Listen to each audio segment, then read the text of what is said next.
I'll get right to the point. As this rifle sits, it costs $2,680.96. The rifle alone was $1,722.10. Stick around if you want to see how that breaks down piece by piece.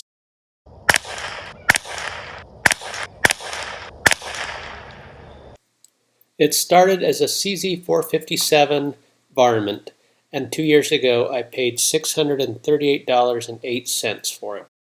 The first thing I changed was the trigger. The factory trigger was good, but I wanted something lighter. I thought it was set at 8 ounces until I made this video, but according to Brett at Timney, it's set to 10 ounces. I bought it directly from Timney and paid $166.14. The gun shot really well right out of the box, and after the trigger I didn't really plan to change anything on it, but I started doing some local competitions and just was not quite good enough. Here's an example of a 30-shot group that I did.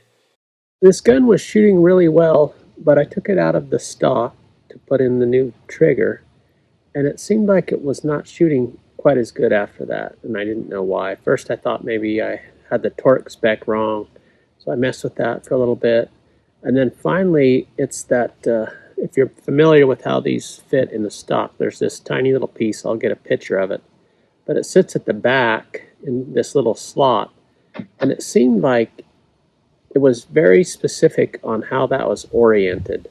And anyway, I just got sick of messing with it, and so I ended up getting a different stock. It's a shame to have such a nice piece of wood under my bed collecting dust, but I don't know what else to do with it. I prefer a more traditional stock over a chassis, and when I saw that Voodoo lists this as one of their stock options, I decided to go with it. If it's good enough for Voodoo, it's good enough for me. I couldn't find anyone that had a Lilja barrel in stock, so I called Lilja, and they happened to have one that was 18.5 inches. And so the only record I have of it is my credit card charge, but I paid $541 to get it to my house. I was curious to see how the factory barrel would shoot in this new stock, and I shot this 30-shot group, which is pretty impressive for me. So just by changing the stock at 50 yards, I went from .828 to .643 for a 30-shot group, which is a pretty big improvement. Here's 3 30-shot groups and 1 15-shot group that I shot with the Lilja barrel, and you can make the argument that the factory barrel shoots just as well as this one, but it looks cool, so whatever.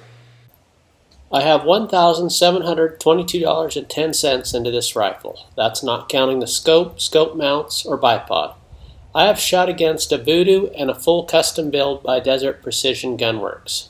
And I have to say, those guns do have the edge, but we don't shoot inside, and so when you throw a little wind into the mix, I am very competitive with this rifle. So what would I recommend to anyone looking to get a very accurate .22?